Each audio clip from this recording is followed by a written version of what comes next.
To continue this line of pieces that have been titled shadows of all my versions of both DC and Marvel characters, I'm trying to illustrate the characters in a certain amount of mood and lighting that would be appropriate to the given hero.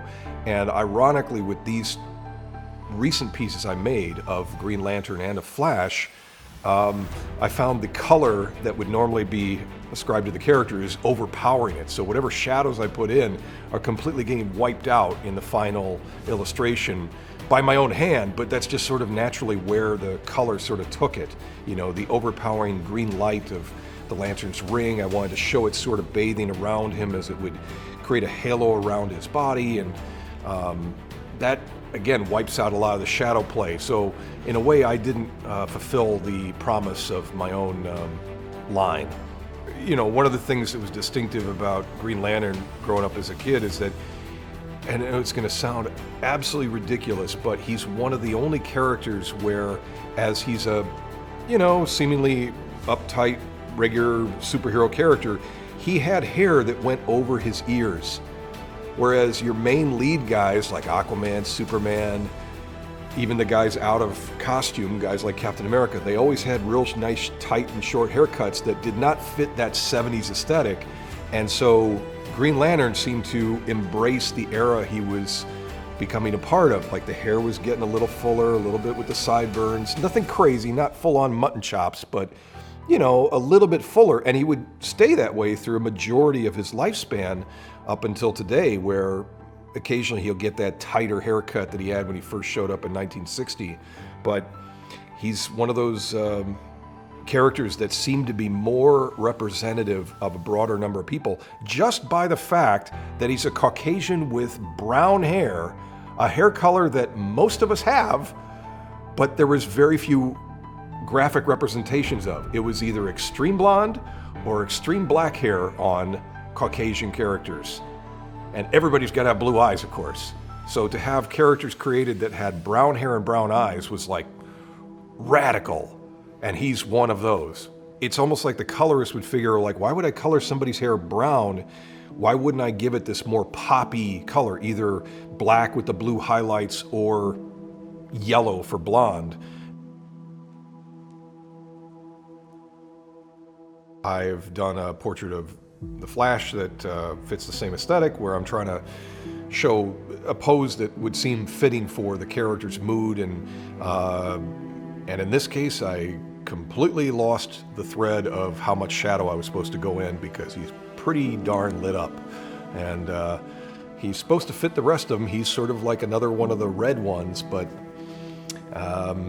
I guess I could have put even more shadows going down his face, but this seemed fitting for him.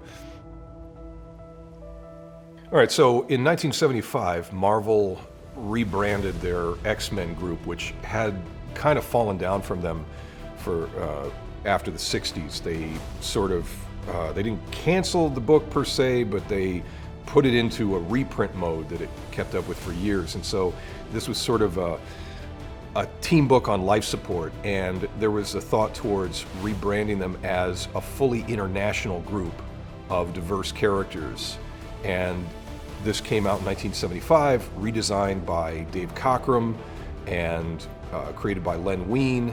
And there was a lot of hands involved in sort of pulling this concept together, but ultimately they became the first full international group of superheroes with members representing different places in the world, like Africa, like Russia, Germany, and so on. And so this team was revolutionary in that way, but it was also revolutionary in the sense of design that was going on. These characters felt like something had really changed.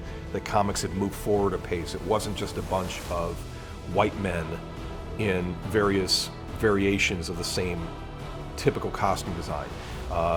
The artist Dave Cockrum had a very unique design aesthetic, and he brought in things that were personal to him that he had created on his own, character designs that were sort of languishing for years, including like a couple designs he was going to use over at DC with this group called Legion of Superheroes. And so he had this design for Nightcrawler, this design that would become Storm, and cleaned these up and put them into the team together, and then he designed Colossus, Nightcrawler. He would eventually redesign the character of Jean Grey into Phoenix, and so his look aesthetic was extremely sexy, very well attuned to the way to amplify the human body in a stylistic way that would feel on par with anything else you saw in fashion at the time, that would really draw out the inherent lines and form of the human body in a way that would amplify its strength and its power. So in 1975, Giant Size X-Men #1 comes out, and that reboots the X-Men book. And recently I was involved in a project to do a tribute to literally every page done by different artists, contemporary artists today, working in recreating what Dave Cockrum had done. And I got the gig of doing page #1, which I was very happy to get, because unlike the cover, where it's a Gil Kane drawing inked by Dave Cockrum, that page 1 drawing has the entire full new team, as well as some other characters that are missing off the cover, and it's all drawn by Dave Cockrum, so it's got his DNA all over it. It's something that's unique to his art style, and I really wanted to connect with that, because I've done quite a few pieces tributing my love for his work with the X-Men, and wanting to really kind of get in there and see if I can translate some of those shapes and forms in a way that's honoring his art style and showing its influence on me, that I've noticed a lot of the nuances within it. The new Teen Titans is one of the biggest changes of comic history that I wanted to pay tribute to in this cover from 1980. So this comic, when it came out for DC, was the thing that changed everything for them. It showed a real hot injection of excitement into the DC mainstream by taking a group of characters you knew well and expanding their lineup with new, exciting and diverse creations, and really bringing DC their most notable black superhero to date, Cyborg.